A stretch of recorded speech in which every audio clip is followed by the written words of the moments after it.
What if the fractures in your mind weren't signs of weakness, but proof of survival? What if suffering didn't break you? It transformed you.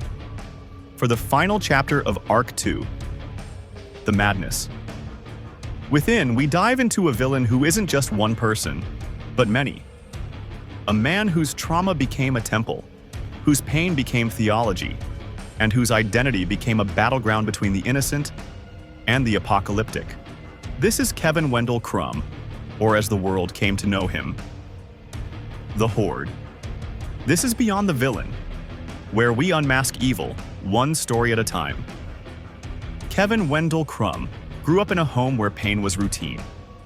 His mother's abuse carved fear into him like a ritual, and somewhere between survival and collapse, his mind split, forming alternate identities to protect the fragile child at the core. Each identity served a purpose. Barry, the artist who keeps everything orderly. Hedwig, the 9-year-old who embodies innocence. Patricia, the strict guardian. Dennis, the protector obsessed with cleanliness and control. And at the edge of all these personalities, something darker waited to be born. The Beast. Driven by the belief that suffering purifies humanity, the Beast becomes the final evolution of Kevin's trauma. He believes the unbroken, people without deep scars, are shallow, impure, undeserving. Kevin's tragedy is simple. Pain was forced upon him, and he transformed that pain into a religion. But that religion became a monster. To understand the Horde, we need to understand the philosophy underneath his fractured mind. The Beast doesn't just kill, he judges. And behind that judgment is one core belief: suffering reveals truth. This is a twisted echo of several real-world philosophies. 1. Nietzsche's will to power. Nietzsche argued that humans grow by overcoming struggle. In suffering, there is great potential, he believed. But the Beast distorts this. Where Nietzsche spoke of inner strength, the Beast creates a hierarchy of worth. Those who never suffered. He calls them impure. 2. Stoicism, distorted Stoics, believed suffering could refine the soul, if met with courage and reason. But the Horde abandons reason. Pain becomes a filter of morality, not a tool for resilience. 3. Trauma as transformation. Modern psychology shows us that trauma can create new identities, both harmful and protective. The Horde believes trauma doesn't just shape the self, it elevates the self. That is why he repeats, "The broken are the more evolved." Why this becomes dangerous? Because Kevin's worldview carries a grain of truth. Yes, hardship can build character. Yes, pain can lead to growth. But the Horde crosses the boundary where philosophy becomes fanaticism. He weaponizes these ideas. He canonizes trauma. And he turns survival into superiority. The moment you believe pain makes you morally superior, you stop seeing others as human. If the Beast represents the theology of suffering, then the counterforce in Split and Glass is compassion. Casey Cook, a fellow survivor of abuse, becomes Kevin's foil. Where Kevin sees pain as worth, Casey sees pain as a wound. Where the Beast uses trauma to judge others, Casey uses it to understand others. Her philosophy echoes humanistic psychology. Carl Rogers' belief that healing comes through empathy, not hierarchy. She doesn't need power through suffering. She needs connection through understanding. Casey's presence reveals the flaw in Kevin's worldview. Suffering doesn't make you better. Healing does. This is where we bridge Kevin's philosophy to reality, without adopting the darkness. Because the truth is, there is something valuable in his core idea, but only when purified of violence and superiority. Here are the positive applications we can take from Kevin's distorted worldview. 1. Your trauma doesn't make you weak, it makes you capable of compassion. People who survive pain often develop emotional depth, intuition, and empathy. 2. You can become stronger, not because you suffered, but because you chose to rise. Growth is defined not by wounds, but by recovery. 3. Pain is not a badge, not a hierarchy, not a weapon. It's a teacher, not a ruler. 4. Being broken is not shameful. There is strength in vulnerability. Human connection is built through shared wounds, not dominance. Kevin teaches us the danger of glorifying pain, but also the strength of acknowledging it.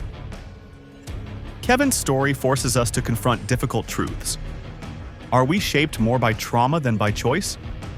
And if suffering changes who we become, how much responsibility do we have for the monsters it creates?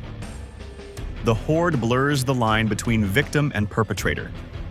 He is not like Patrick Bateman, whose madness comes from emptiness. He is not like Hannibal, who kills out of aesthetic indulgence. He is not like Jigsaw, who manipulates suffering as moral instruction. He is not like Makishima, whose rebellion is philosophical and deliberate. Kevin is different. His madness is born from survival, and survival, taken to extremes, becomes a worldview. This leads us to the heart of the question. If trauma creates a monster, who is at fault? The monster or the trauma? Real-world psychology gives us important insight. 1. Dissociative identity disorder, DID. It is not a myth, not a horror trope. It is a real response to overwhelming childhood trauma. Kevin's mind didn't fracture randomly. It fractured purposefully. Each identity a protective shield. 2. Trauma can distort belief systems. Victims may create internal narratives to survive. Some become self-destructive. Some become self-protective. And some, like Kevin, become pathological. 3. Pain can create both empathy and extremism. The same trauma that makes some people compassionate can turn others into zealots of survival. The Horde represents the extreme end of that spectrum. A mind that learned to survive and then worshipped survival itself. Arc 2, The Madness Within, began by exploring villains who blurred the line between philosophy and insanity. Here's the common thread. Jigsaw believed suffering awakens meaning, but he forced suffering on others. Hannibal Lecter believed humanity is an art form, but he turned people into his canvas. Patrick Bateman believed identity is a mask, but he lost himself inside it. Shogo Makishima believed freedom is found in defying systems, but he destroyed humanity to prove it. Kevin Wendell Crumb. The Horde believes pain reveals truth, but he created a hierarchy of human worth based on suffering. Every villain in this arc seeks clarity, but loses compassion. Every one of them has a philosophy grounded in some truth, but when truth is stripped of empathy, it becomes madness. That is the lesson of Arc 2. Kevin Wendell Crumb is not a monster created by choice. He is a child shaped by violence, a survivor who built gods inside his mind, and a man who mistook trauma for transcendence. But there is one truth we must carry from his story. Pain does not make you superior. Pain does not make you chosen.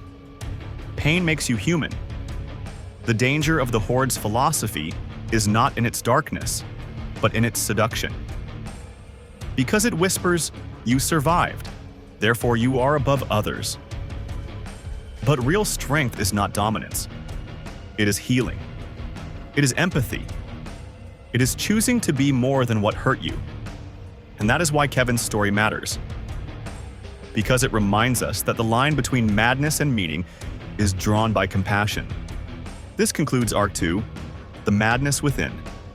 From Jigsaw's moral games to Hannibal's poetic cruelty to Bateman's hollow spiral to Makishima's rebellion. And finally, the Horde's theology of pain. We've seen how the mind can twist philosophy into madness. Which villain in the arc taught you the most? This is Beyond the Villain, where we unmask evil, one story at a time.